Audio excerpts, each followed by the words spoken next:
শতাব্দী যায়, নীরবতা চিবুক ছুঁয়ে নেমে যায় দার্জিলিংয়ের বুকে।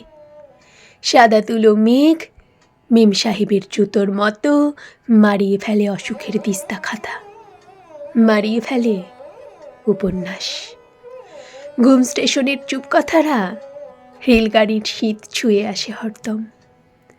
অজয়ের জলে ভাসা প্রাত্যহিক ভেলার মতো আমরা কুড়িয়ে নিই অভিযোগ, অভিমান, অভিশাপ।